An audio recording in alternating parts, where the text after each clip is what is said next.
What is going on, everybody? Welcome to the Travel Dad Podcast, brought to you by Bardstown Bourbon and Green River Whiskey. I am your host, Jason Corley, alongside Jacob Moreno. And man, what a glorious Sunday. If you have been living under a rock, you have not heard this music today. But I'm telling you, buddy, what a day. What a day. Yeah, what a day. What a game. Did you guys get a chance to watch the game? We watched half of the third and then the overtime. Holy cow, what a game. I told everybody, actually, Jacob, real quick, why don't you welcome everybody that's listening on the ESP button? Otro episodio de Travel Dads Podcast. Is that what it is? The ESP button or the Espanol button? I don't think you have it, but anyways, shout out to your dad out there. I know he's always listening. He messages, he's always sending messages. Like, I love you. Wait to see you. And can't wait to see you guys in Houston and this and that. Yeah, I know. He's just, God, I love your dad. But yeah, I mean, what a day. We got up. We went to my sister's last night. We put, the boys put in a bunch of work yesterday, and then we went to my sister to spend the night. I don't know. She just wanted us over. So we went over, and I told him, I was like, listen, I'm going to let you know right now at about 8:00 in the morning, tomorrow morning, out, because they're not into hockey at all. And I'd be lying if I said I was into hockey any other time but the Olympics. But I'm telling you, it's like when the Olympics come around and there's hockey around, that's what I'm tuned into. I'm not tuned into anything else. What about you? I like hockey is a big one for me, but I like speed skating. You're into this? Really? I did not peg you for this. It's Twitter. For me, that stuff is like fascinating. Just watching them go, getting up to 40 miles an hour, like that. And then bobsled. Yeah, you know what? I remember like years and years ago, the bobsledding was kind of on my radar, but that was back when Jamaica was a big deal. And I think it was a lot to do with, what was that? What was Cool Runnings? Oh, freaking yeah, that ruined relationships for every white guy. More marriages on planet Earth, I think, than Cool Runnings. But yeah, mine is hockey. I was all into the women's this year, and I was into the women's too, man. Yeah, I was. I'm trying to think of what else was out there. Curling, because it's dads like us that just got off the couch. How about that shit with that dude that was cheating from Canada, and then it all came back to bite him in the ass? No, I didn't see that. Okay, so I got it. So if you didn't know, all right, so Portnoy was the one that started this whole thing. So the Canada, their team gold medaled in curling, and they beat the United States, and that son bitch cheated. So he pointed his finger, and his finger, they call it a double tap. He tapped it, and then he held onto his finger past the line. And then he was like chewing at everybody in the crowd, like, F you, we didn't cheat, blah, blah, blah, blah, blah, blah. What's up, cheating? And today was like the final, like icing on the cake with the whole, because like after it, Twitter was full of that Canadian guy, that Canadian curler, like pointing his finger. Yeah. and then I had to get up and look at that story, bro. Man. I think I saw one where the guy was pointing, and then there was a meme of him pointing, and then Trump with like eagle wings on, like slapping him across the face. I was sitting on the couch after all this thing, and I was just like, I was born for Twitter. I was born for X. Like I absolutely love that community after moments like this, especially when man, they're always undefeated. Dude, always undefeated. Twitter is undefeated. Twitter is incredible. It is absolutely incredible. But what else you guys been up to since we last talked? Nothing, man. It just, baseball. And then last night, so kind of a late night for us. We went down to a town about half hour south of us. A cousin of mine, threw her daughter quinceañera 15th birthday party. Sorry, what was that? Quinceañera. Quinceañera. Yes, is that right? Yeah, quinceañera. Close enough. It's a 15th birthday. It's almost like a Sweet 16, but the Hispanic version, and or the big dress to celebrate. Yeah, big dress, live band, DJ at a hall, food. Really? A good time, man. Yeah, we had a good time. Is that a Latin culture, or is that a is that strictly like a Mexico culture? To me, it's always seemed like a Mexican culture. I've never seen any other, like Puerto Rican Yeah, I've never seen any, but I may be wrong just because I don't know. kind Yeah. of sheltered into just known that it was a Mexican culture thing, but I may be Yeah. wrong. Hmm. But it was we had a good time. Had a good time. I saw family I hadn't seen in a long time. Any of your And family from Texas come up? no. Um, Okay. yes, I had a couple of cousins come up, but that's about it.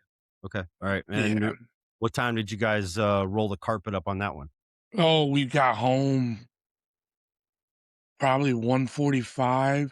By the time we laid down, it was almost 3. Holy So, cow. Okay. yeah. So I wasn't getting up for 8 o'clock hockey Yeah. game. No, I mean, I was. Yeah. Last I may night, have struggled if it was an 8 o'clock baseball game. recapping a little bit though, our last podcast, Touched a lot of nerves. that kept some people up too, I think. Yeah. Yeah, it touched a lot of Those nerves. For those of you that did not hear it, our last podcast we did, our topic was reclassifying and reclassification of kids. And it was, I think, Jacob and I's point of it was to emphasize the reclassification of sports for a competitive advantage or whatever. And then it turned into who is a better parent and who isn't a better parent. And I mean, Which it that just was went not wild. what we wanted. That It wasn't the was route we were going to. It wasn't, and it even went as far as, like, after we did our podcast, the Pickup Portal, Sean from the Pickup Portal, he was our very one of our very he was our very first interview. I don't what was that, episode 5 or something like that? We had Yeah. him on, and he piggybacked off of that and made a post, and he put us in this post as he tagged us and collaborated with us and all this other stuff. So my phone did not stop for, like, I don't know, 14 Y hours, something like yeah, that. that's how mine was. And it got to one point too where I finally decided to chirp in because somebody on there said something about reclassifying your kids for academics is just a loophole. And I was just like, hold up. Oh yeah. And this was a very prominent person too. I mean, it was somebody that it must be somebody that's very active. Umpire said what, I think is their name. I don't even remember. Don't even know. But it was somebody's mom under under that handle. And I was just like, hold up a second. So you're telling me that if my kid's failing algebra and I hold him back so that he can pass, that's using a loophole? And then I literally at the end of it, I was like, this post has turned into a shit show. Like, I was just like, Yeah. I'm out. Like, starting an argument is never what you and I are trying to do. And that No. an argument for clicks and all this other stuff that turned out great. I mean, it got a lot of traction, but that's not what we were trying to do. We were trying to get some, I don't know what were we trying to do? I guess just talk through it. Just talk about it. I We were mean, that just trying was to talk through it because I I'm mean, dealing with my little one and you're not dealing with it, but I can deal with it if I really want to, and you're right, I contemplated it, but I mean, like I said in that episode, I cannot do it because my kid is, excelling in school. yeah, we heard a All lot. of We had a lot of feedback though. You got some. Yeah, I did. I got a couple messages.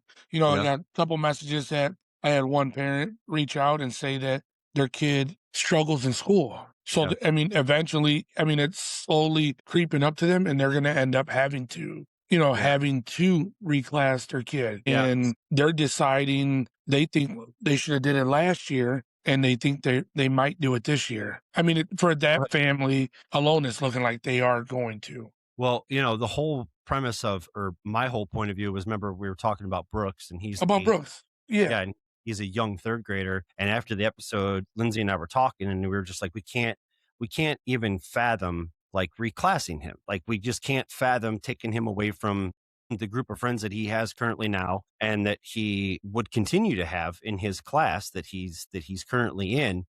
But at this and it was funny because that night after we had our podcast, we had a conference call with his teacher from last year. His teacher from last year, he's literally best friends with. Like, she was an incredible teacher of knowledge. Like, he just She knew how to get that. Like, she knew how brother, to teach him. those two just somehow, some way they just connected, and she now is in charge of all of the. It's not I don't think it's intervention teacher. She's something else now in the elementary where she bounces around and helps kids out, basically like an in-house tutor. Basically, is what she is. That's just how good she is, Miss Nolly. Shout out, Miss Nolly. And we were talking about, how is there something that we can do to help him before it gets too late, so that we don't have to, so that we're not mandated to hold him back, Yeah. right? So we went through that whole thing, and then my phone rang the very next morning, and you're never going to guess who called. The And teacher. no, No, it was Superintendent. Coach Scott, Oh, and he said that he was screaming at his TV watching our podcast saying, "Oh, you better hold that kid back. You gotta hold him back. You gotta hold him back." Scott told me that he held both of his sons back, and he told me, he said, "Jason," he said, "17 is too young to graduate now." He said, "This is not the days of old." He said, "Kids are not ready to move on in the world graduating at 17 years old."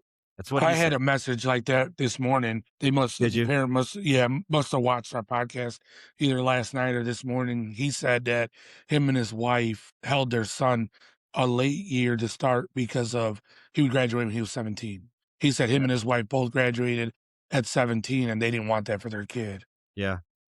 Yeah. And Yeah. And I mean, listen, Jacob and I, we both understand both sides of the coin, but let me make something perfectly clear. Neither I, and I'm going to go ahead and speak for my compadre here, neither I nor Jacob are ever going to question. I shouldn't say that. We might question, but we're never going to challenge or disagree with a parent's decision to hold a kid back under the rules of academics. If you feel I'm never going to judge a family that no, held their kid back.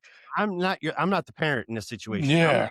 My kids and my kids only. We just brought the topic up because we know that there's a lot of families out there that feel like it's being abused, that privilege is being abused. I had a parent, I mean, that parent was telling me, that, well, if they can't hold their own in school, why are you letting them play sports anyways? And I'm just like, what are you talking about? Like, it's not his fault that he can't catch up in algebra class because his brain isn't developed. Like, shut up. Like, Yeah. that was just ignorant to say that. Like, and I said, this isn't the rules of 1852. Like, Yeah. I don't penalize my kid because he's behind in school when we entered his ass into school too early. It's our Too early. fault. Yeah. It's not his fault. So whatever. So just to be clear, Jacob and I are not judging anybody. If you choose to hold your kid back a year, maybe you chose to hold your kid back 2 years. Only you and your kids know where Yeah. they stand up when it comes to how good are they going to do on their SATs? Is college even an option? Maybe trade schools. Who knows? It's not, we're just having the conversation because we know it's a good conversation to have. The And parents in the school are the only ones that know. that's it. The And I think that it gets a bad rap, like you said. Yeah, and the problem also is too many parents are worried about what the next family's doing. My God, ain't that the truth? Ain't that the Because if they can't have the one up, why should you be able to? I mean, is it really a one up when it's academic? right? If That's that's the case, and then that's the case, like I said, we should just go at, you should have to play baseball by the year you were born, Yep. from January 1 to December 31st of that year. Yeah. If it's, you're at 13, born in 2013, then it's a 2013. Quit making by May 1st, or you know what I mean? Yeah. And that way they can be in whatever grade, but still have to play the year they're born. Yeah. Yeah. So anyways, it sparked a lot of debate. I think that topic is far from over. I think that, I'm sure we're going to retouch that. I think that we'll retouch it. And I think that as information comes out, and I think that as we get more and more feedback, we're probably going to get an opportunity or a story here and there from a parent that's going to be willing to sit down on a couch and tell us why they did what they did and give us Yeah. a perspective. And then we'll be able to revisit it then. You and I have both heard from parents on both sides of the fence. We've heard from parents who absolutely did not, could have, chose not to. And Yeah. we have heard from parents that absolutely did, yeah. And I'm not going to say that it has worked out or hasn't worked out for them because I'm not them. So, Yeah. I mean, I have no idea, but like we said, it was funny because we would just love to hear from a parent to just own it and be like, yeah, that was a bad decision. Somebody's out there somewhere. Yeah, Just, there's somebody regretting it. that backfired in our face. Oh, Hey, Jacob. So before we get into today's discussion, which is going to be fun, it's going to be a whole lot more lighthearted than the last one. I want to tell you guys about our sponsor. This episode is brought to you by Bardstown Bourbon and Green River Whiskey. Because let's be honest, after arguing about pitch count, reclassifying, and whether coach should have bunted in the third, you've earned a real pour. Bardstown Bourbon, smooth, award-winning, straight out of Kentucky. Green River Whiskey, bold, authentic, and built the old school way. Whether you're celebrating a ring or surviving pool play, make it a pour that just hits different. Bardstown Bourbon and Green River Whiskey. Oh, buddy, let's talk about today. So Jacob and I had a good idea. We thought it would be a fun topic, and we actually started this topic on a previous podcast when we were both rushing because we got our new equipment and we shouldn't have done it. I don't think either one of us were in the right mindset. So got the old delete button. We're Yeah, going, because that one went sideways bro. real quick. We couldn't hear each other. We had an echo. I'm sure. I don't even know what My else. lamp fell. Oh yeah, your lamp fell. Your dog. Yeah, Bart, Otis. Odin. Tell him. Tell him what Odin was doing. So we gave We're recording when this is happening. the dog a pig ear, and he decides to sit in the next room, which sounded like he was right next to the mic, and just chew on it. So Jacob got a new mic with some sponsorship dollars that we got in, and the settings weren't right on the mic. So the mic is so good that it was literally picking up the entire block that he lives on around him. And Odin's over in the corner, like just minding his own business, just being a dog. And he is absolutely destroying. He is viscerally destroying this pig ear. Like the ear was, and I'm like, Jacob, what is going on? And then 10 minutes later, there's a ghost in Jacob's house in Toledo that flies by and knocks over a lamp. Knocks that lamp out. Still don't know what happened there. It was so. After it was all said and done, and we did kind of rush it because we were excited. We were excited. Yeah, we were excited. I just got the mic. We're going to sound like, what is it going to look like? Yeah. Did you give everybody an update on your Wi-Fi? What's going on with your Wi-Fi? Well, I got that new 5G Verizon Home Wi-Fi. So we still got the old one. I hooked it up. My phone is the only thing connected to it right now. So but it's I working. did get, it's working. Nice. So I got an extender with it. So I don't even know how to use that. I'm going to figure that out. And talking to the people, it says I can connect up to 25 devices to it. So we're going to see. Yeah. And I will say this too, that if you're, well, so I don't want to piss on your Wheaties right now, but you're not connected to it right now, right? Because you're on I'm on Wi-Fi. I'm on Wi-Fi. But if you're on airplane mode, you can't be. Yeah, I'm on Wi-Fi. Airplane mode Wi-Fi. That's how you do it on an airplane. Okay. All I did what you do on an airplane. I have a really high. I have a really good feeling that nobody's ever going to see or hear you today. Like this is just me talking to a ghost, but we'll find out. But I did this last episode. I put myself on airplane. If we post this and it's just me talking to a black screen with no other voice, like it's just, and I'm just having a conversation. You're gonna sound crazy. They're just going to have to imagine what you would be saying. But no, I did this last episode too. Okay. I put my phone on airplane mode, turned the Wi-Fi on, and it recorded. Because remember, I had to get off Wi-Fi and my phone loaded up in 5 minutes. You guys, so this whole time, just to give everybody a heads up. So this whole time we've been recording these things. When we get done recording, it takes his side and my side time to then put it into space, into the cloud. So then I can go in later and edit it and then publish it, do all the stuff. And every single time it's hours. I'm waiting. Mine is up instantly. Like before I even close my laptop, my stream is up and it's in the cloud. Coach Mark's instantly, Sean's instantly, and Jacob's and hours and hours. And I mean, I know that he's like put the royal hammer down of like, nobody be on Wi-Fi, everybody go outside and walk, and all this other stuff, but it hasn't mattered. And the last time we did it, before the last time we did it, it was almost 4 hours. It took almost 4 hours episode to catch up. And I was like, dude, you gotta work with me here. It was 1:30 in the morning and I gave up and went to bed. And which is also why people didn't get it till lunchtime the next day. The very last one we did with the reclassing, I was like, shut it off and just use your 5G. Because I got a new phone. I bet you your 5G is faster than your internet. Sure as shit, about 17 minutes, wasn't it? Yeah, yeah. So remember, I got a new phone too. Yeah, so he doesn't tell me this. So we're 5 episodes in. He's like, well, yeah, I got a notification on my phone that you logged in from somewhere up in Toledo. It says, your Google account was logged in on an iPhone 17 Max Pro. And I'm like, bro, do you mean to tell me you got a $2,000 camera in your pocket and you're not using it? I'm like, dude, I don't care what, like we should have recorded it as you were walking out of Verizon with it. But we're good now. We're good. Yeah, we're good. We're good now. Hey, Jacob, why don't you, real quickly, why don't you tell them about our sponsors? Hold on. Listen, it's okay because this is the best part because everybody hangs. My sister told me that when she listened, she's like, this is the best part of the show when Jacob has to do his live read. Oh, thanks, guys. I really, really appreciate it. That my second grade reading and my unpreparedness. You guys going. Well, guys, we're going to try this right now. This episode is proudly brought to you by Bardstown Bourbon and Green River Whiskey. There's something about the end of a long tournament day. The sun going down, cleats kicked off, and parents swapping stories in the hotel lounge. That's where a good pour comes in. Bardstown Bourbon delivers that deep, layered flavor that makes you slow down, enjoy the moment, or maybe a glass of Green River Whiskey. Smooth, dependable, and built on tradition, just like the game we love. That was beautiful, buddy. You nailed it. Knocked it out of the park. That was my Knocked it first out of the grade park. reading. 325 over the fence.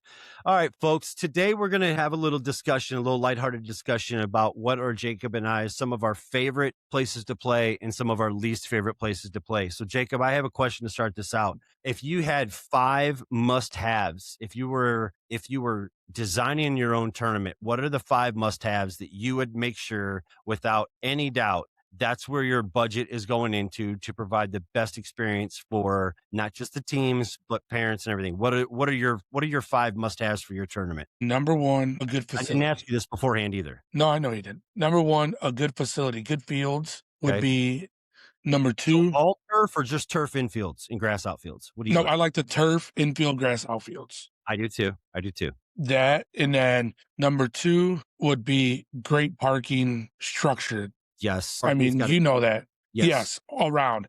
I Around. mean, essentially, I would like the fields to be in the middle of a parking lot and the parking lot Yes. around. Yes. Give So everybody let's access. hold that thought. So if that's your best, what are the worst places we've played at with parking? The worst places on your mind. In your Burliner by far. It's like there's Burliner and then there's everybody else that sucks. Yeah, Burliner's here and then everybody else is here. Bro, Burliner is so for those of you that don't know. Well, let's save that for a little bit. Let's go into that a little late with that part. What's another one? Number 3 is seating. Yes. The covering. Yes. I like the covering seats, the stadium seating. Okay. Under, it doesn't behind the basically it's just bleachers with awning over it. Yeah. Most places do them right, but there's a lot that don't. Number 4, food. It's got to have food. You got to have good food. You got to have good food. Got to have good food, which we'll get into. We both are going to talk about our favorite place that has the best food. And number 5. Yeah, it's got to have good signal. It's got to have good cell signal. You can't be out in the middle of nowhere. Yeah, good cell signal. Especially with the parents that stream. Yeah, that's another issue with Burliner. Burliner is located at a place on the south side of Columbus that A, is located next to a landfill, and B, I'm pretty sure there's only one tower close by. So when you get all those people trying to do all that information on that one tower, it can get very, very slow. And you're like, how is this possible? I can literally see the capital of Columbus, right? And I can't get any, why do I does not go through? So I know that sounds like that probably sounds like a petty thing, but for those of us that are streaming, that's a big deal. That's a real big deal. It's annoying. Yeah. So let's go back to your number 1 fields. What are some of your favorite places to play that you have played? Now listen, folks, we already know there's a bunch of places that we've never played before. We have no idea what they're like. And we know that the older that they get, we're going to experience all new places. But for right now, from 12U and under, what have been your favorite places to play? My favorite ones are probably number 1, probably East Cobb. East Cobb, I like East Cobb. The way the parking is, the entrances, what I think the biggest thing I like about it is when you walk in from the top, you walk down, looking at the fields over the top. For those people that have never experienced baseball at East Cobb yet, listen, like I said before, I know that there's a lot of baseball cathedrals for travel ball across the country. There's probably a ton on the West Coast that we'll never get to play at. There's a ton on the East Coast, up in Nantucket and all that stuff that who knows if we'll ever get to be there. But for our age and for what we do it's been 9U to now 12U major in the major divisions across travel ball. To me, East Cobb is the Mecca. East Cobb is the Mecca of baseball for youth baseball. And this tops everything in Texas. It tops everything in Florida, even though Florida's a real close second. The way that East Cobb has designed the East Cobb facility, where I'll never forget when HUD was 8 years old and we went down there for the All-State games in Georgia that fall. And I remember I had never been there before. I had only heard stories from other parents of older kids. I parked in that parking lot and I walked through underneath that pop-up tent and I walked down that first set of stairs. And I'm telling you, I was just like, holy shit. Are you Yeah. kidding me? That was me, man. Walking in, you were just like supposed to walk through the trees and it opens up and it was just like It, seeing all those fields, seeing, the way they got it designed. There's one thing that sucks about it though. what's that? Batting cages. Yeah, but at least they have them because Yeah. there's places that we'll get to on this list that don't have anything. So and I will say this, even though the batting cages are, I would like to see them invest some money in those batting cages. I do like how they have them scattered so Yep. that all of the kids are, I guess On like if one yeah, side huddled of the yeah, like you can find like if you time it up right in between games, you can go to some that are up in the trees that if you know where they're at, you can get up there and your whole team can get in a whole session of hitting you up can even there. watch baseball as you're taking 100%. practice. 100%. Like, I So like that design. Do like the design of them being next to the big fields and yeah. being able to watch or through the trees into the one field. Like, I do like Yeah. that. Yeah. The only thing that I don't really care for when you're playing at East Cobb is the bigger events that you go to, they can't fit everything at the East Cobb facility right there in area. So then you get scattered throughout the community, throughout the county. And when you go to their other locations, they're not as grand. Yeah, but I So think it's done. Would you want them to invest money on all of it or just one section? You wanted to I be the one where Championship Sunday's at. 100%, but you might never get there. But you Like at least you get to play one day. They do it to where you at least play, one day at East Cobb, which I do Yeah, like. yeah. I mean, you gotta yes, at the bigger events, you could have yeah, and I don't know how do they do that? Like, how do they determine because there's some teams that never leave the East Cobb facility, or if they do, they're just leaving for one afternoon game and they're going over to that other park, which is a nice park. Don't get me wrong, but it's the other park where Joey hit his home run off of the Yep, wall, dirt field that's all yep. powder, and there's no seating whatsoever at that place. And it's like what? It's like a 40-minute on a 40 bad minute day. drive. Yeah, on a bad day, on a bad traffic day in Atlanta, it's a 40-minute drive over there. Yeah. I'm just yeah, there's some teams though that I feel like they definitely get preferential treatment and they don't leave the East Cobb facility except for maybe one game or two games at most just to give those other teams a taste of it because that can be pretty frustrating as a parent if you're driving that far or you're flying in and you're spending that much money for one of those tournaments and you don't even get to see the East Cobb Experience it. experience until one game and that one game you could be out if you guys lose that game. So that's a little frustrating. But They're not biting the hand that feeds them. no, no, they're not. I mean, if I lived in a perfect world and I owned East Cobb and I had and money was not an object, I was, whatever, I would buy that school parking lot, the high school parking lot that's right next to it, and I would put fields in over there. Yeah, but I mean, the thing with that is that's the high school. Yeah, I know. yeah, Yeah. like that would be, So, but they have nowhere else to go. I mean, they're max capacity where they're at. But yeah, that but it's being said, perfect. it's perfect. So what's your favorite like outside of and the other thing too is folks, for those of you that and yes, we're gonna give a lot of flowers in this episode because there are some places that we absolutely love.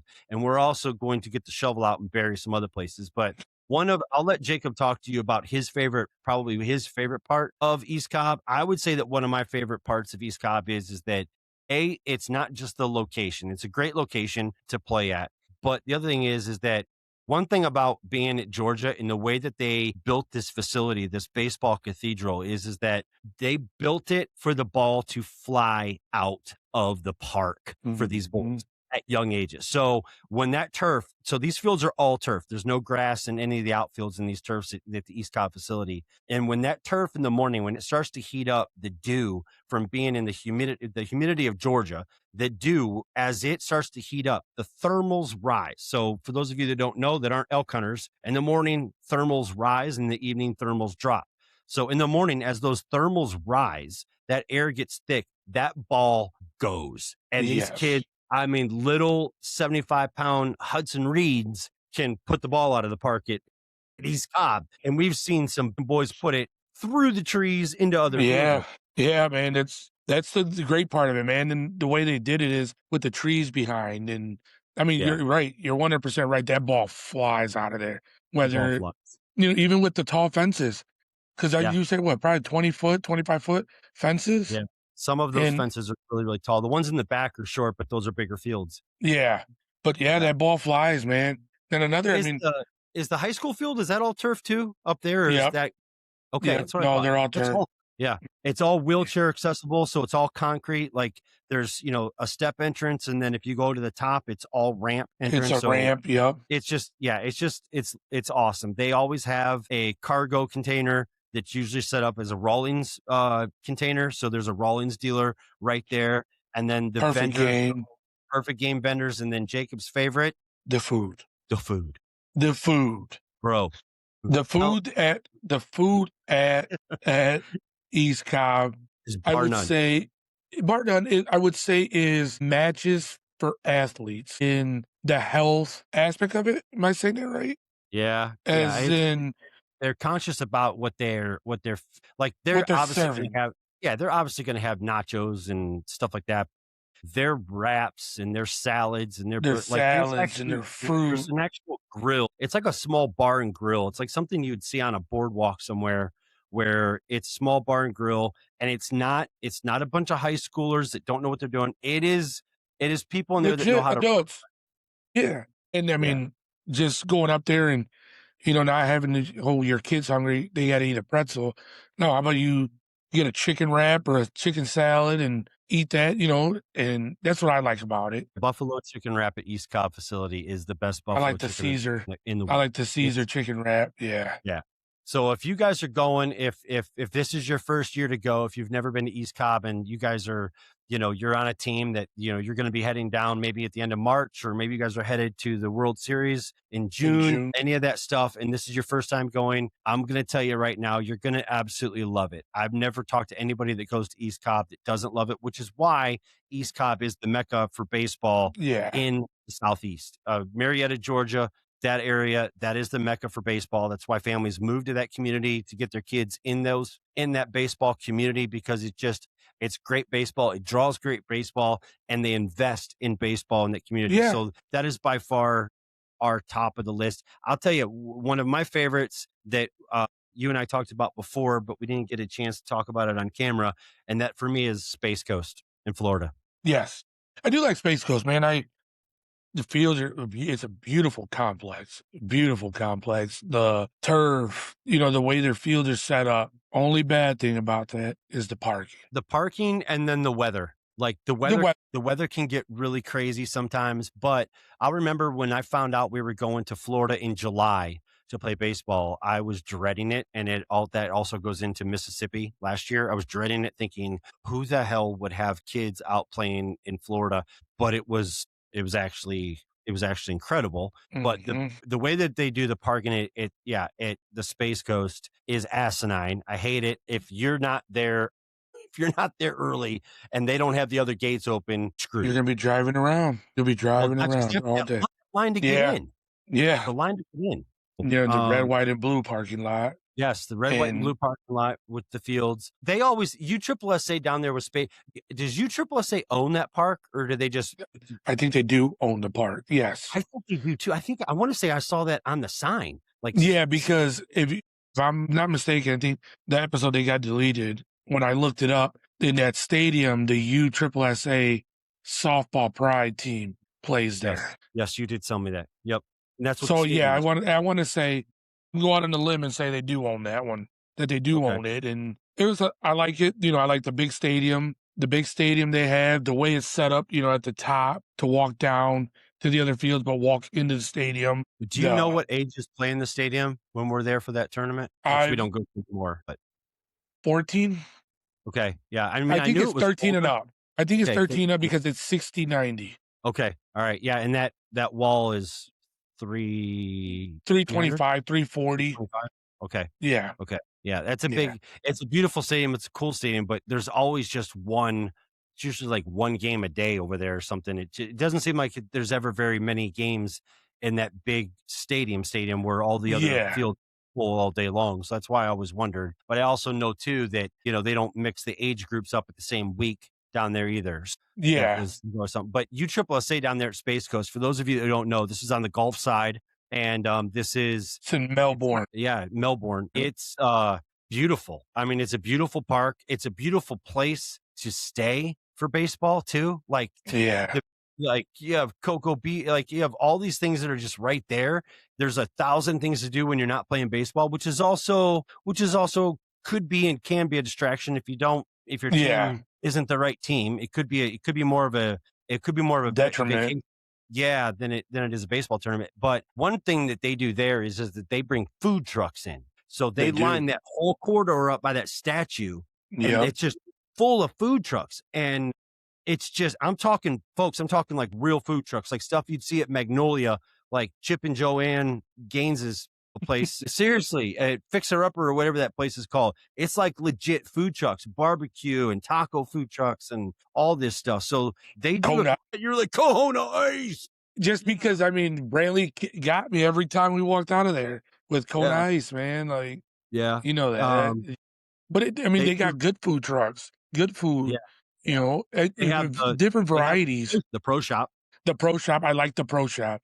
They Yeah. So sell there's, just about anything New Balance, yep. shoes And that's wise. inside. Tell them where that's at too, because that's So different than that's the, underneath. As you're on the stadium up top to go in the stadium, underneath there's a pro shop, mhm. and which you can access it from the inside, go upstairs. But it's the main gates. You know, the main gate. Yeah. As soon as you walk in, the pro Yeah. shop's there. Walk in, and they have everything from gloves to bats to cleats to sunglasses, batting gloves, pants. You know, anything Yeah. you really need, they have everything Yeah. in there. Which to It's a me is legit, another reason why I do like that. You yeah, don't have it's a to leave legit pro the shop. complex. Yeah, and in that pro shop too, though, like their fan gear is all Space Coast fan gear. Like it's Yep. not going to be. They don't. There's another whole like wedding tent set up outside where the other vendors are at, like the Easton bat The guy bow is set net up, and then Easton. there's like all the arm care people and all the arm sleeve people and all that stuff. And then there's this big like wedding tent, like venue, white tent, and it's got actual doors in it, and it's always full because they have AC in there. Yeah. So people will Yeah. walk in just to get out of the AC, but then that is where you go to get your tournament shirts, and they sell sunglasses and shoes and stuff in there as well. So USSSA does it well. And I will say this too. 2 years ago, was it 2 years ago or was it last year? I can't, you guys, my memory's shot, but Hudson went down for a USSSA top 72 tournament in Panama City Beach. And I was fortunate enough to coach his team in that one with another coach by the name of Coach Mike. And it was, bro, like they did the exact same thing. Like it was a festival. And I think I told you that the first time we were there. I'm like, bro, this place is set up like a fair. Yeah. Like, We were talking because yeah, you went what the week of Thanksgiving or the week after yeah. This Thanksgiving? week up, we had Thanksgiving down there. Yep. On the beach. Yeah. I Yeah. remember that. And you said he's It, like, it, it's a big old party down here. it was incredible. I mean, USSSA does it right. I mean, they do. I mean, PG has got them on a lot of the other caveats in travel baseball, but the way USSSA puts on tournaments, it is very impressive, which I'm excited to see. Now we'll get to experience Cooperstown. You know what I mean? And Yeah. Yeah, but that's one in a lifetime only. You know what I mean? That's gonna be fun. yeah, That'll be fun. I can't wait for that one. yeah, yeah. What's another one of your favorites? Another of my favorites would probably be Roswell. You like The Diamonds at Daily Park? Diamonds at Those are the Daly ones Park in that Roswell. almost killed Brantley. Yeah. Don't bring that up no more. Yeah, Podcast. I do like that one. I do, the parking is set up the way they have their parking, it's a long parking lot along the diamonds. So Yeah, there's different entrances and the batting cages. yeah. They have Chick-fil-A, the food. The food's good too, but Well, the it seating, wasn't like that the first time we were there. It's like they get I don't better think every so. time. Yeah, but to me, I think the best part of it is the seating with the MLB stadium seats, the Yep. awning, or you can be up top on the tables. Yeah, you can literally eat like food over top of there's like an awning over top of you, and there's tables where you can stand and watch the game as you're eating. Or if you just are nervous, you have a nervous habit, you can just stand up there Stand as and watch the well. game. That game. But yeah, it's it's the best setup for viewers by far. Like that, it's got the best seating in Roswell. Like Yep. for that PG event, the Diamonds at Daly Park, and probably the newest. That's probably the newest venue too, right? Because Yeah. our first year there, they were like what 3 or 5 years into that being built, Yeah. something like that, Jade. Yep. So yeah, that's a good one. Their food is good too, but the best thing about them is that um, absolutely zero traffic coming or going because you're out in the middle of nowhere, Texas, and the speed limit's like 100 on that freeway. Yeah. I don't even know, but there's no traffic getting there to there or from there. Uh, they changed it to where the line to get in and to get out is not bad anymore because now they're doing the wristbands by the car. And Yep. last time we were there, we prepaid. Yeah. Remember, they Yep. gave our team the option to prepay ahead of time, and they sent us the wristbands, I believe, didn't they? Yeah. Or something like that. Yeah. Something like that. And I do, and we're gonna talk about gate fees, but Yeah, I like their gate fee is by the car, not by the per person. person. Yeah, yeah, We're which gonna charge one flat rate, for the car yeah. instead of by person, which I know If you go with you Jacob, said before. you can pack a lot of people in that car. That's right. What else? I mean, they got a lot of vendors too. They The did. perfect game They upped their vendors. game. The last time we were there, they had remember they had the trailer with the video games in it for the Oh kids, yeah. Yep. for them to go in there, and they had Cool off, cool air off, air conditioner. conditioning, and they had like PS5s and Xboxes line, and it was a video game truck. And you could go in there. The kids could just go in there and just do whatever they had. Let loose. Yeah. They had the PG tent with all the PG apparel, which is always Yeah. nice. But yeah, they've got. It seems like the very first year we went there was hardly anything besides And concession. it's like they've upped it up every year. Every year, it's like they've gotten better at it. Yeah, they've realized Well, that they have, and well, also too, I think that tournament is getting more popular. The numbers and see this getting more popular, which is also drawing more vendors too. So yeah. because people are willing to make the trip with the To trailer and make all the that trip. stuff. Yeah, Yeah. and set up. And So show their new products they have coming out. yeah. Okay. So So with let's. that, Yeah. Go ahead. what is another of yours? We'll go one more. Of my favorites, man. Let's see. Mississippi. Mississippi Okay. was I didn't go. Yeah, Mississippi was awesome. I was not expecting something Haven, Mississippi. South Haven, Mississippi for the PGI last year. Folks, I'm gonna be real honest with you. I think I might have tried to physically boycott, and I think I tried to start a coup to get the families on our team to boycott going to that tournament because I could not for the life of me imagine Mississippi in July. Wasn't to me, I wasn't able to compute in my head how you could kids could play baseball in Mississippi in July. And when we got there, was the venue, everything about it was absolutely top tier. Like PG saved their best location for the best tournament at the end of the season. It was incredible. The fields were immaculate. The location was perfect. You were 10 minutes from Bass Pro in Memphis, Tennessee. It wasn't that hot. Like I said, the fields were immaculate. It was just set up perfectly. There's just something about the way PG runs events too, folks. They're ran so good. Like they're ran so smooth. Every PG event that we go to, which we understand PG events are expensive, but I tell everybody here back home, you probably do too, because you get a lot of feedback and you get a lot of, Yeah. I tell them stay the perfect game, man. If you can, if you're gonna go down south, you get coaches that ask, "Hey, if yes, we want to go down south? Where should we go? Go play a perfect game. Go to Atlanta.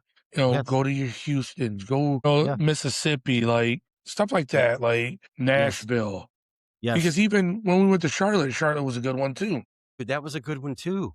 Yeah, it was a And good one I too. tell them just anything perfect games gonna be ran smoothly on, knock on wood, on schedule, Yeah, on yeah, time. yeah. You're not going to be trying to reach and find your own baseballs because they're always Yeah. going to have baseballs for you. They always have PG staff at every single game running their stats and keeping score, right? I mean, I don't think I've Yep. ever like every time they always have high school kids posted up at every game behind home plate in the fence, and they're the ones that's who the umpires are never walking over to one or the other dugout trying to figure out what the count is or what out it is or Mhm. how many runs are in. Like that's all done through like the coaches from the teams have to go communicate with PG. They don't communicate with the umpire, right? Isn't that how you guys did that? You guys like communicate. Well, you did both, but you had to make sure PG had the information because all that Yeah. was going to Diamond Cast. Yeah, so you just go to the umpire and he turns around and walks to the kid with the iPad and they have a discussion about it. So, Yeah. yeah, And so I mean, that kid, the high school kid back there is very important. he's very important. And if you're a parent that gives him shit, shame on you Yeah, because I can promise you he's not getting paid enough to do it. That's for sure. But they're also monitoring velo too back there. Most of them. yeah, They didn't they got the radar Yeah, at all times going. they didn't do it very much when we were 9, but from 11 like, last year at 11, and I'm sure this year at 12, it seemed like it was at every tournament. Yeah, So, it must be something new that they started and implemented. And yeah. Yeah, I'm not sure, but yeah, so, yeah, Mississippi for me was an awesome one. It's still not up there with East Cobb. East Cobb is still the god to me when it comes to baseball, but man, South Haven, Mississippi, if this year's in Dallas, and I in have no Dallas, idea what to expect there. they got a new facility out there. Scott raves about this.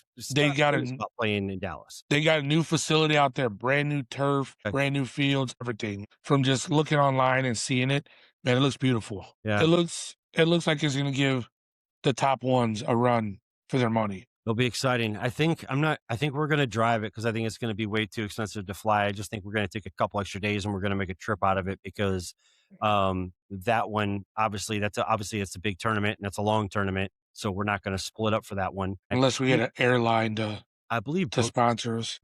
I mean, hey, TDP call-in line is available for sponsors. I would love to see that be, the TDP Southwest hotline or anybody, you know what I mean? Yeah, or anybody. Delta. Yeah, we're open to suggestions. Yeah, But we'll negotiate. yeah, so I'm excited for that. So tell me, so now we already touched on some aspects of things that we don't like. What are some places that you are not going to be heartbroken if you never go back? Because we need to warn parents. We've warned parents heads up on the good. We have to warn some of these parents of what to expect with the bad. So what are some of your Oh, the top for me is Berliner, Columbus, Ohio. top of the top? It's the worst place to host The a tournament. the worst. The The worst. worst. The worst. The worst. Nice fields. Nice fields. Fields are not bad, but it's the worst place to have a tournament, especially big tournaments.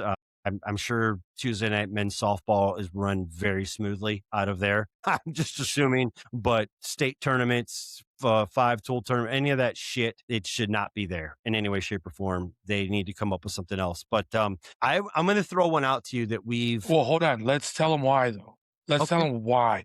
Okay. So the biggest and the most important problem is the entrance and the exit. The park. There's one way in, one way out. So, folks, when I say one way in, one way out, most parks you can pull in, park, and then come back in the way you came out. If you play in that first set of fields, when you leave, you have to go all the way around every single field. You have to go all And the way back by the Toad Yard, yard. all that way back there, back around to where you came in. And it's a nightmare. I mean, what'd you say? You seen kids that the line's so backed up that the parents Yeah. drop them off at the entrance? This is right off of 71. So it would be on the 71 northbound side is the way, right? Isn't that right? Yeah. Northbound side of 71. So if you're coming up 71 northbound, it would be on your right-hand side. It is east of the landfill. Landfill is on the west side of 71. This is all on the south side of Columbus. And it is back in basically, it's basically like a city park. This is all these fields were put back there. There are so many fields back there. I think I've heard like 32. There is so many fields that they've packed into this thing. Everything is back to back. There's no place to park really anywhere. And you just park around the perimeter of this entire facility. Yeah. And if you're coming in, let's say you're coming in for an 8 a.m. game and you're running late, there's one little booth in the entrance. Okay. And every car has to stop and pay at this booth. Every single car. And if you're late, if you don't get there at 6 o'clock in the morning, I have literally, Jacob, I've literally seen kids jump out of their parents' car with just their bat and glove. Everything else in their bat bag is in the car, and dart across that road that you turn Yeah, off of 71 onto to turn into the park and run through the grass to try to find their field. It's just the way it's set up. If the wind's blowing the wrong way, you're going to smell trash all day long. If it yep, rains at all and you're parking off to the side because of overflow, if you're in overflow parking, your ass is getting stuck, and then the tow trucks are making $1 million off of you. yep. It's a joke. There's no seating, so it's all. I mean, there's one little set of $50 bleachers that Aluminum bleachers. Yep. aluminum bleachers that suck. So everybody's got lawn chairs up and down the sides. Yeah, it's just not. There's no food whatsoever. I was There is just thinking a about that. Kahuna Was there ice food? guy. There'll be a Kahuna ice guy there, but there's never any. There's no. Yeah. When we say no food, yes, I think that there's somebody selling a hot dog or a pretzel, but it's one person for all of those, and it's down Yeah, by those front fields. So if you're playing in the back fields, dude, it's just half a mile away. oh, it sucks. It sucks. So Birdliner is the worst. Could care less if we ever play there again. I know well, I shouldn't say this. I know Brooks's team is playing there this year. I don't think Brooks is going to be at that tournament because we're in Georgia for that tournament. Like the World Series, you know how we are with our family. Yeah. Like when HUD's playing in the World Series, I could give two shits what Five Tools doing at Birdliner. So Yeah, we're not going to split up for that event. And plus, Brooks, he's he's going not. He'd rather be in Atlanta. hey, not only is he going to be in Atlanta, but Scott's going to have him in the dugout. Scott's going to have him Yeah, doing warm ups. Scott's going to have him doing. yeah, It's not like he's going on vacation. Canton, Michigan. That place sucks. yeah. I hate playing It at Canton. does. I hate It it. does. Those fields are horrible. Those dirt fields are horrible. It does, man. I don't. Can't Michigan. I don't know why those still aren't turf. They make so much money in that place. I don't know. And now maybe that Perfect Games running that complex. Are they really? Yeah, it's a Perfect Game complex now. When did that happen? This year. Okay. All right. Well, that's why I didn't hear about it. All right. Okay. Yeah, it's a Perfect Game. So maybe they'll switch it up and go to, at the end of this year, go to turf. Hey, if the money that Perfect Game is making off of these tournaments, if they, well, they just built a brand new place in the Midwest. I mean, it's been promoted all over social media. Springfield, Illinois. Springfield, Illinois is supposed to be awesome. Supposed to be the top one in the Midwest, man. Yeah. Like just watching the aerial view and stuff like that. It looks beautiful. Do they have that set? Are they going to set that venue up for older ages, or are they going to have it all ages? I think it's all ages. Okay. All right. So you'll see stuff starting to come there. I mean, they're going to want to make their money back. So you're going to see tournaments start to get booked there, which is going to be, you guys, for those of us in the Midwest, that'll be nice. I mean, granted, I'd still much rather drive to Georgia than drive through Chicago to get to whatever this place is going to be. You don't have to go. You wouldn't have to drive to Chicago. I wouldn't? Because you would just cut across through Indianapolis and keep going west. Yep. Straight south of Peoria. Okay. Okay. All right. Well, that'll be interesting. And then PG's got how long have they been in Elizabethtown? 2 years now. Okay. So we haven't played there yet. Did you guys play there yet? No, we will this year. I didn't know if you did in fall ball. Oh, no, the Hit Dogs did. We didn't go. Gotcha. Okay. Okay. We didn't play no fall ball. Okay. All right. I do have an honorable mention for complexes that I do like. What's your honorable mention for the Grant Park? Yeah. Okay. I like the fields. I like the fields. I like the fields. I don't understand the jackwagon that designed it to put the smallest fields with the smallest kids at the farthest distance away from the parking lot, because those are the most shit to haul. And all the older kids are up near the park. Like, yeah, I'll never understand that. But yes, the fields are very nice at Grand Park. I like having, what's that indoor facility right there? Extreme something. There's an indoor hitting facility and baseball and football facility right there. It's nice. It is really nice, and it's we actually have a membership to it. Oh, we have a membership to it, so we can reserve, because you have to be a member in order to reserve time. Oh, that's right. And so, yeah, we'll go there and we'll hit before games. I don't want it to come across as I don't like Grand Park. It's just the hotels idiots that I'm not a fan of. Yeah. I think that Grand Park, I think the bullpen tournaments is doing a better job now. Yeah, with PBR. Yes, they're doing a better job. So that it seems like bullpen is so. Explain to everybody what bullpen is because they probably the first time they've heard us say that word. Bullpen is an organization like Perfect Game, USSSA. Yeah. It's more of the Midwest. Would you say Midwest or? I would say it's a Grand Park thing. Yeah. So and I did want to say this ran by PBR, which they hold some of the biggest tournaments in the Midwest there. Yeah. Like, I can't, I I would had, say we always struggle with umpires though at Grand Park. yeah, I would say like I don't feel like either A, they're not paying them enough to get good umpires. And I mean this respectfully because we go to some tournaments where the umpiring is top tier, top tier. yeah. And then we go to tournaments where the umpiring is subpar at best. Juan, if you're listening, shout out to Juan. USSSA. That's your boy, man. That is not my boy.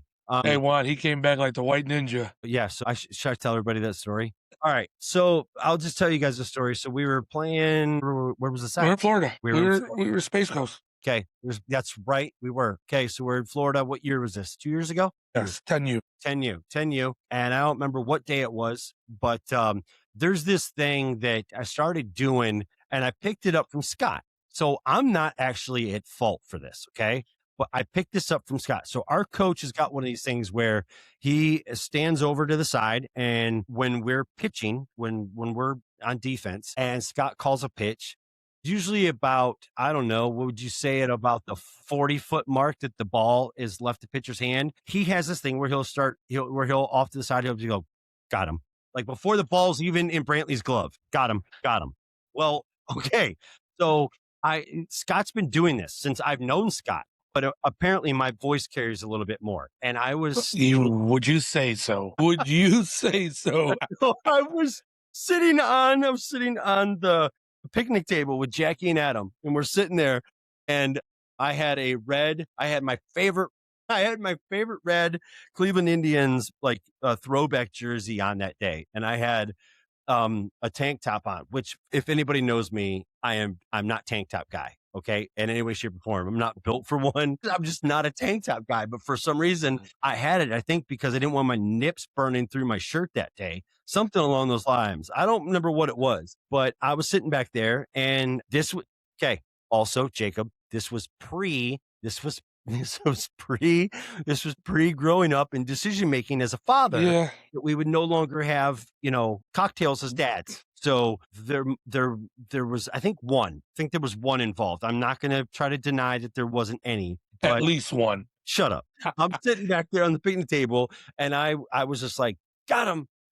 And then I never challenged calls. I don't do that. I'm not the guy. I'm usually the guy that always yells out, "That's a good miss. That's a good miss." It's, you know what I mean? Like I'm trying to encourage her. I am not get on your ass guy, dad. That is not me. I am Mr. Positive, which is going to come to a crazy contradiction to those that know me. They in my personal life, they'd be like, why? Like he's an asshole every day. Why would he be a nice guy at a ball field?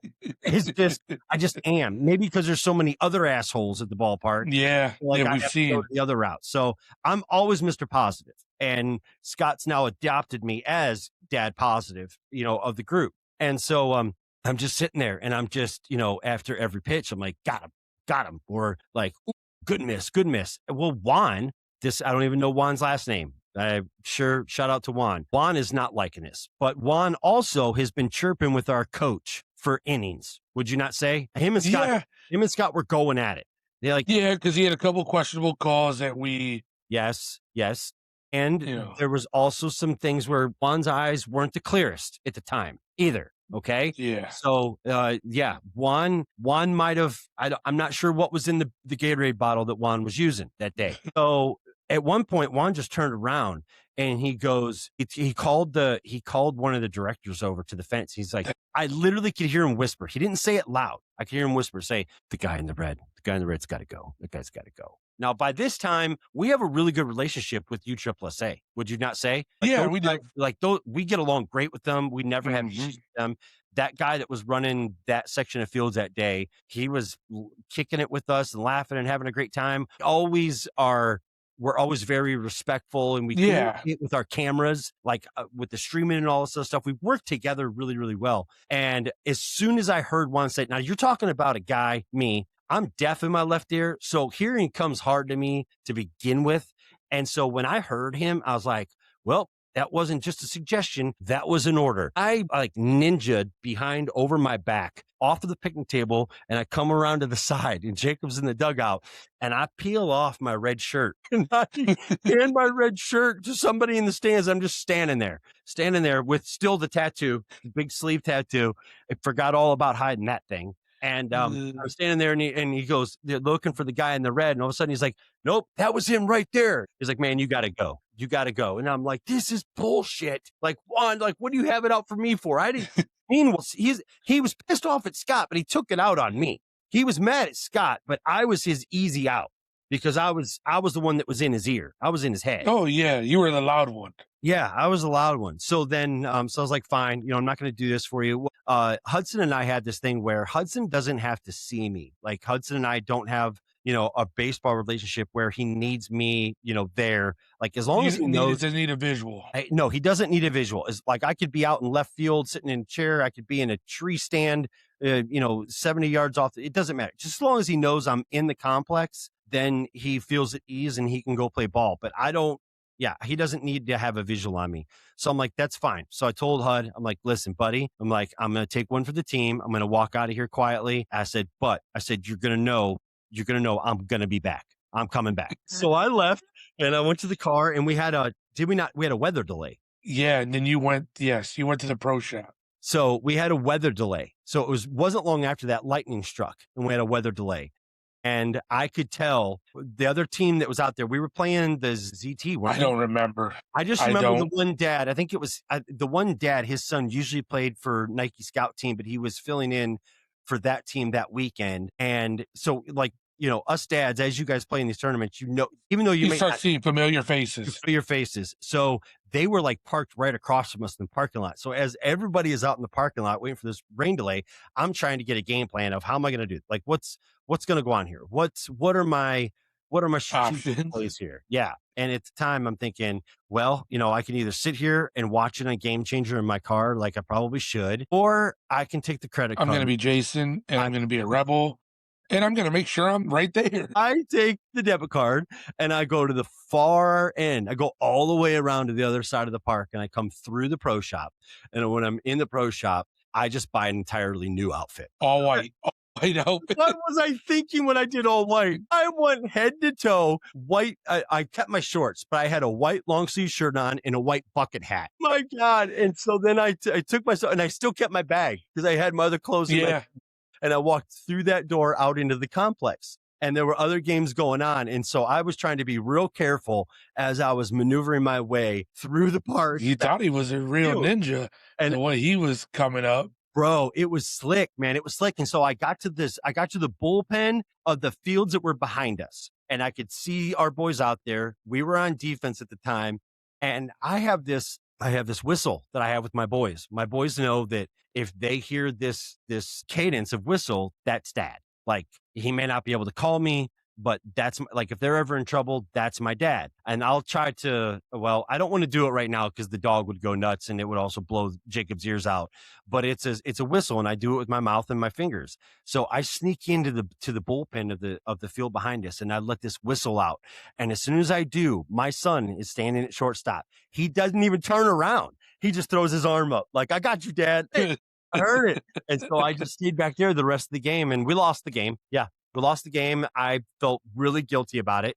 Yeah, it had nothing to do with the rain delay or any of that shit. But yeah, so we've had some umpires, but that's the only in my back to the Grand Park story. Yeah, my entire career, that's the only time I've ever been thrown out of a game. And that's from Jaden all the way to, I don't think I've ever been thrown out of a soccer game from Jaden. I don't believe so. I believe that was the one time. I usually can deflame the situation enough in time to not get he's out of here. But that was the one and only time. It was that tournament and it was that umpire. And he just was not feeling me that day at all in any way, shape, or form. But Grand Park, we seem to struggle with umpires. We've had umpires walk out. Yeah, you ain't lying about that. Mid-game. Yeah. Mid-game. The old guy that hated Scott. Yep.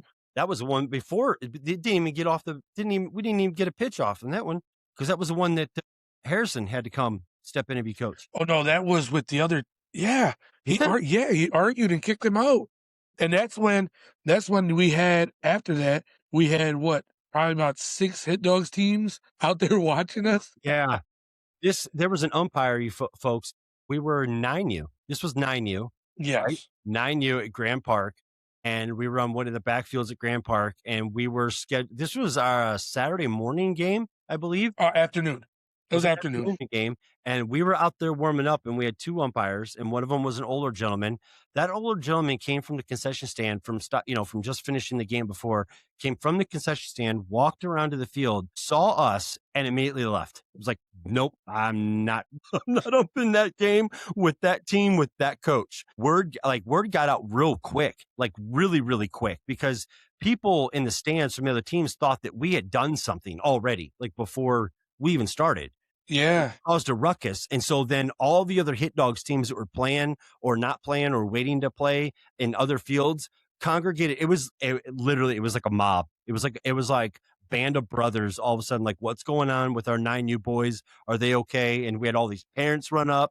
Do you remember that? Shout out to Belcher. I remember Belch was standing there. Yeah. Like, he was ready to roll. And then Scott has one for Scott's got what's the guy's name that's the police captain that coaches one of our teams? Or oh, yes, I know who you're talking about. Yeah. I can't think of his name. Yeah. Brother, we had law enforcement embedded. We have law enforcement embedded in our club that was there. Yeah. So we've had some moments, and I feel like we've had most of our moments have come there and have come at Canton just because. Yeah. We got that target. Yeah. You got the target. What I have down here, some of the things that make it annoying, or some of the things that parents should look out for. We need to give them a heads up at tournaments when they go to this year as the season kicks off here in a week. You know my number one. What's your number one? Gate fees. Gate fees. Yes. We're still not sure to this day what gate fees go towards and why gate fees are not included in the registry. If someone could explain this to us like we're 6, we'd greatly appreciate it. And I think there's a lot of parents out there who would like to know, what do the gate fees go? If you could give us an honest explanation, break down what the fees go for, then maybe parents wouldn't be so pissed off before they ever even get into your complex and start drinking. That could probably diffuse a lot of things. If you said these gate fees go to pay for the boys that are sitting behind with the iPads. Like, if you're telling me that the gate fees are paying the high school kids that are doing the perfect game things, I'm like, oh, okay, cool. Like, good. Now we will validate that then with the kids and make sure that they're getting that money, because that's a lot of money. That's a lot of money. But that only pertains to PG. Yeah. No, so I know. Where's all the other gate fees going? Like, did the gate? And I think I want to know.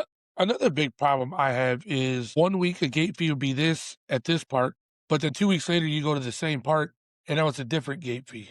Yeah, it's they do that at Grand Park with that park up north in Kokomo. So sometimes if you go to parents, heads up, if you're headed to Grand Park for the first time this year and your kid is 9, 10, 11 years old, I don't know what ages they go there, you could get a wrench thrown at you and think that you're playing all of your stuff right there at Grand Park. You could end up going an hour north to this place called Kokomo. Now, granted, that's a beautiful park, but it's an hour away up north. Yeah, about a half hour. Yeah. Okay. Yeah. Depends where you're staying, though. If you're staying right around Grand Park, you are. Yeah. If you're anywhere south. If you're in Carmel, you're an hour. Yeah. So not everybody's going to stay right there at Grand Park. Some of them are going to stay down there in Westfield and Carmel, because we had to our very first year. We stayed down there in Carmel. So there's another park that is run and operated. Championship Park. And that is not there. So those of you parents that are headed to Grand Park this year for the first time know that if you see Champions Park on there, you better leave. You better have your schedule in order, because you're going to get up early. You're going to be coming home later. There's no food. No, there's like no rest. What I mean by that is there's but there's no places to stop and eat on the way back into Westfield. So that's one thing. One thing that parents need to understand too is that a lot of these places have went cashless. So Yes. I would say that 90% of them, the only places that don't are the local ones, like in Michigan that we go to. Uh, I don't remember, is Dayton cashless or did Dayton take cash? I've never bought nothing at Dayton. Yeah, because Dayton doesn't do gate fees. The park They do gate fees. They do gate they fees. do. I don't remember Yo. I don't remember. Oh, that one's up by the entrance where you drive Right. in. Yeah, yeah, yeah. That's Yep. yeah. That's more for parking than it Yeah. is gate. Yeah, yeah. Yeah, I was like, I don't remember one. Which yeah, I'm asking this too. I don't understand, how do you charge a gate fee and you're you you have the place littered with porta potties and you only have one sheltered bathroom? Like, I don't understand that. Like, That bugs me as well. that You know, you should never, the amount of money that people are paying for these tournaments, porta potties should not be an option in any not way. one last resort. Absolute last resort. Absolute last resort. Unless So something happens to the bathroom, then you unlock them, go use them. yeah, but most of these places, when you go to PG events, they're 100% cashless. Are the food vendors cashless too? Do you know? I don't Some remember. are. Are okay. Some are. And I think also what I liked about it is you could Venmo. Some Yeah, use Venmo. yeah, that's right. They do Venmo now. They do, yeah. But like all of the vendors, they're all cashless. None of Yeah. them take any cash, which I get. They don't want high school kids or college kids, Around the money. yeah, having to keep track of money or have them responsible for this. God forbid somebody wanted to try to take it from them. So I get that. Yeah. It's a very safe thing, but that also, it's a double-edged sword because you might be a family that says, okay, listen, each day, we're going to spend $50 as a family on food or whatever. Like, we've budgeted out, and you go with $50 in cash because you don't want to blow through. And next thing you know, you have to use your card all the time and you can't use Yeah. water because it's not that physical, it's that exchange of cash where it's easier to keep track of and you're more mentally conscious of it. So be ready, parents, those of you that are new to this world, for cashless events, because It seems like everybody's going to it now. yeah. Well, Concession stands though most of the time do still take cash. I remember Dayton concession stand taking cash, and they also, So does East Cobb. see, I couldn't remember if East Cobb did or East not. Cobb takes cash. Grand Park doesn't. No, they don't. No, they don't. You're right. You're right. Now, I will say this about Grand Park. Grand Park, every single field has got a full-fledged concession stand. So, and Yes, you got the middle yes, and then all the fields around it. yep. So there are lots of concession stands at Grand Park, and if you play late on Sundays, if your team is in a championship game, they usually give away all the free food at the end. Yeah, all the brothers and sisters get to enjoy the free Yeah, the the hot free dog, food. the free Yeah. hot dogs and chips stuff. If any of that stuff is left over, they usually they'll usually, like, the last inning or second to last inning, they'll make an announcement like, free hot dogs, and they'll just line them up out there on the whatever that is, the shelf there. Yeah, with Too the, bad I'm coaching or else I'd be up there. yeah. These are not the fresh ones. These are the retail, Yeah, no, I know. Those are the ones that's been sitting all day. but at the same time, just a couple other things, then we'll wrap up. One of the some of the things that you guys are going to go to be prepared for, um, cages or lack thereof. Yes. Who doesn't have cages? Birdliner does not have cages. Berliner doesn't have cages. Canton doesn't have cages. Canton doesn't have cages. Uh, Not many people. I mean, not many people are Dayton, going to travel. Dayton does not have cages. Yeah, Dayton Dayton, doesn't have cages. nope. And you're probably wondering, if you're new to this, why we're bringing this up. We're bringing this up because if you're going expecting to get any extra hitting in before or maybe after your game, the only thing you're going to be able to do is either do whiffles off into a field or heavies. Or heavies, yeah. Yeah, or heavies. But that is another thing that pisses me off about Birdliner. No cages. And it's not just that there's no cages, there's no room to even hit whiffles at fields at Birdliner. I hate Birdliner. Yeah. I hate Yeah. Birdliner. I'm there with you. I'm there with you. The more you break it down, yeah, we go there and we win, but that doesn't mean we like it. So the more No, we're always at the facility before. it's just God. And plus getting to there and from there with Columbus construction and traffic on 71, it just It's sucks. horrible. It just sucks. So I'm not a fan of that place. I love the Dayton tournaments, but I'm not a huge fan of the Dayton Not- facility Yeah. at all. I don't think that the fields are that great. I think No. the kids have fun because of the lake and stuff like that. The newer fields up at the top where we played last year and got our Yes. asses kicked are nice, but down where like Brooks and them played and won it, those are not that great. Remember where you can like park up and out? Yep. Where Yeah. we first Yes. started parking, yep. Yes. That's Those, where we'd park and Andrea had the dog, and she yes. could just sit up there with the dog and she'd be Yeah. fine. Yeah. Yeah, I hate Canton. I think that for the amount of facility that Canton has and what they do, I think that they could invest and do a lot better baseball presentation because I don't know why you would sign up to play expensive tournaments at that park with the field locations, the parking, the seating, lack thereof, all that stuff. Yeah. When you get to those backfields, it's a lot like Dayton where there's literally no room to go. Yeah. Dayton, you can touch, one hand on one and the other on the other. Yeah. Wingspan in Dayton. So The only reason I like Dayton, it's 40 minutes from me. sure. Yeah. I mean, I get it. I mean, I'm home. That's a home. yeah. That's Hey, home for me. what about Finley? Brooks has got to play in Finley this year. What's up with that place? It's all dirt fields. It's Marathon Parks. It's called Marathon Park. I mean, mm, I don't know nothing about it. It's nothing spectacular. okay. Nothing. Like I said, they got nice fields or whatever. It's dirt, no turf. It's all dirt. But no, I mean, we played there when Brantley was playing league with teams around here. Okay. But I'm not sure why we're playing there, but because it's not like Finley is close to Columbus. So hour yeah, and 15. Yeah. I can think of other places to play. You know what I mean? An hour and 15 minutes. So I'm just wondering. I'm just asking. I mean, I know that, those parks do sometimes are hit or miss with competition. Okay. Sometimes they're packed with competition. Sometimes it's, why did we sign up? That's such bullshit. Because the first time when you said this, you said it was dog shit. No, and it is. We're baiting you, trying to get you to be honest with everybody. No, to me it is. I mean, but to everybody. So in our area, that the park is nice. Don't get me wrong. The park is nice.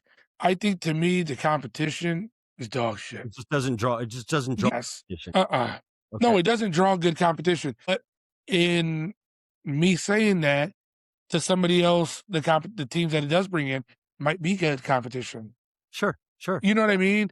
Just from what I've watched and we've played down there a couple times, I'm like, no, like dog shit. I'm trying to think of any other hurdles or anything else that parents should know about events that they're going to be going to maybe for the first time this year. I'm just trying to think, around here, if you're around here and you haven't played at Mash Factory, it's a nice complex, absolutely no lights. I don't think they've put lights in yet. There's like, I don't know, there's 3 bars in this facility. I mean, bars, like there's beer stations, and then there's a full bar. The best place about Mash Factory is their in-house Italian restaurant. That's nice. The fields are small. They have 1 high school field in the back. Parking is great location. It's easy to get to, but there's no lights. So, but that's also a very new facility. Trying to think. Nothing. We have nothing nice. Pittsburgh, we played in that tournament last year. It was okay, but the best part about that tournament was where we stayed and where we all hung out, and that we got to hang out with the Angelisis in their hometown. And basically we just hung out. It was basically like a field trip to the Angelisis hometown. Driving in Pittsburgh to a baseball tournament might be the single worst thing. Did you say it was like 5 miles to where you stayed an hour? I can't even put into words how bad it was. Like, it was so bad. And I don't think anybody from Pittsburgh denies it. I think they embrace it. Like, yeah, you come here, like, you got to have your head on a swivel when you're traveling, because it's from one tunnel to one bridge for over this river, through that tunnel, over the next one. And if you get turned around, the next thing you know, you're in Jersey, and you're like, well, how did this happen? Oh shit. Yeah. I mean, not really, but close to it. I know. I get what you're saying. I did that last year. Yeah. And, but yeah, other than that, we don't have anything good around us. We have Mash Factory. That's it as far as complexes go. But we have Cedar Point. Yeah, I'm not a fan of that place. We've never played there, so I don't know. Brooks played there with Mash Factory 2 years ago. And I just remember you had to, like, the entry fee was included like a Cedar Point pass. So if you don't go to Cedar Point, you're paying, like, I wasn't a fan of how it was all. The fields were really nice, but I think that I know that I think Brooklyn Chapala plays there a lot for softball. Okay. Oh, so but those are the fields that have they use them for soccer, flag football, and baseball. All of them. Yeah, Yeah, okay. all of them. Yeah. Yeah, Okay. sports park. Yeah. Yeah. I've played sloper softball there, but never baseball to see how because even some of them fences playing sloper softball there were small. Yeah, I mean, Brooks was there as a 6-year-old playing 9U. So, but I know that they draw, I wanna They say got a they got a tournament, the Golden Spikes. they draw Golden a lot Spike? of Cleveland area teams Yeah. in those tournaments. You know what I mean? Like your Mhm. T3s and the teams, the Lorraine teams, the Vermilion teams, the The anybody Elyria team. yeah, it just seems to be like that's where a lot of those teams call home as far as their tournament play goes. But yeah, I don't know. I mean, it's just one of those things where you're going to have to go out and experience it for yourself. It's part of it. Yeah, you Yeah. find those handful that you absolutely love and you look forward to going to. Like we've made our schedule for this year with the boys, and it's just like, oh, can't wait to get there. It's like we're already spending money at Better Baseball in Georgia, and we are not even there yet. We're not even there yet. Yeah, Mm. I get it. I So, get it. but hey, I did want to surprise you with something. We got a call on the TDP hotline, which is up for available. If anybody's looking to sponsor the TDP hotline, we would love to have you guys on board. We will give you guys a spot in the show. We'll give you a spot on the website. We'll give you a live read throughout the show. But the TDP hotline, I put it out there, and I got a voicemail, and I wanted to play it for you. If you'll hang on and listen to this. Hey guys, I just wanted you to know I love your podcast. You guys do an awesome job. I love seeing you guys do what you guys do. Love you. See you. Bye. He even had our closer in there. Love you. See ya. Bye. So shout out to Officer Lampley of the Talmadge Police Department. Sent that in. So thank you. Yeah. Thank you.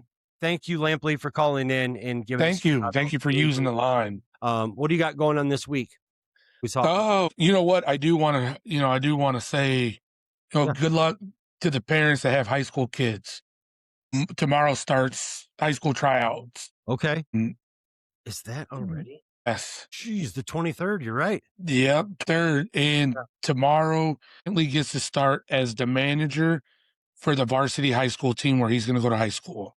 Nice. So What he high got school? invited. That's Toledo Central Catholic? No. Toledo St. John's. Toledo St. John's. Okay. Toledo St. John's. And he's going to be the manager and we'll be at all the tryouts and be at the games and, games that we can make if we're not playing. What And a he good- gets to travel with the team. And, it's very funny. I got a quick story about how this came about. This year, he said he had buddies that were managers for the football team and the basketball team. Okay. And then I was like, oh, okay, cool. I didn't think nothing of it. Sure. He comes home one day and he's like, hey, I got something to tell you. We're eating dinner. I'm like, what's up? He goes, hey, I got the manager position for baseball. And I was like, what? I was like, did they ask you? He goes, no. He goes, I just went up to the coach and was like, hey, coach, I know you like to take middle school managers. He goes, can I be the manager for the baseball team? And the coach goes, yeah, that's fine. Like, told him when they started, he goes, I just have to get something written down with your parents that you'll be able to travel with us as well. Right. So he got it. I mean, and what I was, the most thing I was proud about that is he went and got something that he wanted Yeah. I mean, he did that. He initiated that on his own. his own. Yeah. He's already starting the leadership role early. Like that coach is not going to forget him. No, And also he's going to know ahead of time what that coach expects as a culture going into his Yep. varsity career. So Yep. he's going to be, that's typical Brantley. That's got Yeah. written all over it. You know what I mean? Like the leadership of knowing what the culture is going to be set, what's expected of them, and help help his age group as they get closer. As they all start transitioning Yeah. from middle Okay. school into high school. Nice. I mean, we got that. I just want to say, good luck to everybody trying out. Yeah. And I mean, just training. This week we just have training. What about you guys? Yeah. So Monday, Wednesday, Friday, 6 a.m. at the cage. Tomorrow I have just tomorrow I got a meeting in the morning, and then actually Tuesday, I am getting up at the butt crack of dawn and I'm meeting our sponsor, for a few things for the podcast. And then I got to come back here so that you and I can record on Wednesday. And if you're wondering what those two things for the podcast are, I'll just let you just imagine what the possibility could be. So yeah, I'm not sure exactly where we're meeting or how we're meeting, but we did talk about it. It's pretty much, we have like a window of him being in town and me being able to get to him kind of thing. Yeah. And we're just going to I think he's going to drive like to me and I'm going to drive to him and we're just going to meet at a rest stop or something. And Right off the turnpike. we're going to bootleg some booze right there at the turnpike. Yeah. Drop me some off on the way. I'm on the way. I don't think it's going to be very far from you. So yeah. But I'm sure at that moment you'll probably be somewhere in Dewey, Indiana or something. Yeah, Fort Wayne. Yep. Or Fort Wayne. I will. Yeah. Other than that, folks, just continue to like and subscribe. And listen, I want to also say something too. There seems to be a trend that's going around of trying to I don't know, maybe I don't want to say piggyback off of other people's stuff, but Jacob and I are, how do I want to say this? Our podcast is going to be very, very platonic and authentic. I am not a believer in spending money on likes or clicks or any of that stuff. Like the people that are going to watch our stuff are going to watch our stuff. If you feel like you want to tell somebody about it, if you feel like you want to share an episode or tell a friend or recommend a podcast to a friend, that's awesome. Like we can't thank you enough. Yeah. Thank you. We're not going to go out there and buy Google ads, or we're not going to go out there and buy I promise you, we're not buying Facebook ads or any of that stuff. No. I want our stuff to be very, very authentic. Natural and homegrown. Yes, because when I did this years and years ago in archery, you could pretty much make the numbers look. And I know that there's a lot of companies out there that still do. You can make your companies look however you want them to look because you can make up the numbers. So I want our stuff to be very organic and I want it to be very authentic. So I want our engagement with you guys to be real. I don't want to be manufactured, but so I want to say that. So it is very important. I want to say we're somewhere around that. We're over 500 followers on Facebook. Yes. So with that being said, if everybody that followed our page on Facebook would go over to YouTube and subscribe on YouTube, that would help us out tremendously. You don't have to, but if you want to, that would be great. Because if you have Facebook, chances are you have YouTube because you have a Google account. So I don't want to ask you to go download something that you're not comfortable downloading. That's not what I'm asking you to do. But if you have the ability and you are a follower of ours on Facebook, please go over and like us and subscribe to us on YouTube. That helps us out a lot. If you listen to us on Apple or on Spotify, make sure you hit the subscribe and the like buttons there and the notifications, because that helps us out, because then what we get to do is we get to show our sponsors, hey, this is the traction that you're getting. These are the new organic ears that are hearing about Bardstown Bourbon and Green River Whiskey every time they listen to our podcast. Yeah. And these are new potential customers of yours that are going to pick yours off the shelf when they go into the IGA to get something for the weekend. They're going to pick yours because they want to support us. So, I just want you guys to know that everything that we do is organic. Everything that we do is authentic, and we're not going to, I don't know, I guess you could say we're not going to try to falsely manufacture likes and all this other stuff. Yeah. We're very, very appreciative of those of you that follow along and give us feedback. And I can tell you, Jacob, you get a lot of feedback on your own. I do. You get a lot of text messages. Yeah, no, I do. No, I'm just joking. I do get a lot of feedback on my own, and people telling me they enjoy it. I even had family last night at the party we went to. I had a couple cousins that were like, "Hey, we like the podcast. We listen." My one cousin goes, "I had no idea what you're talking about." She goes, "But I just listened to it," and I started laughing. I had another cousin say, he goes, "All I know is about baseball." He goes, "But I enjoy listening." I was like, "Thank you, man. I appreciate it." Yeah. But we love you guys. We're thankful for you. We're very appreciative that you take the time out of your day to tune in and to listen to us. And thank you to our sponsors. If you guys get an opportunity to try Bardstown Bourbon or Green River Whiskey, we encourage you to do that. Drink responsibly, but give it a shot. Tell a friend about it. Shout out to your dad. Love you, Pops. See you. Love you, Dad. I hope I see you soon. Maybe we can get you up here for an event, or maybe we can, I don't know. But I don't think I'm trying to talk him into going to Atlanta. God, that would be awesome. That would be awesome. That would be awesome. I miss him. I put him on. Yeah, I do. I'd miss him too. So I bet you do. So. All right. Hey, man. Well, listen, have a great week. We'll talk in a couple days. And congratulations, Team USA. That was awesome. Yeah. So Thank you guys. Thank you. let's Love you. sign See you. off. Bye. Love you. See you. Bye.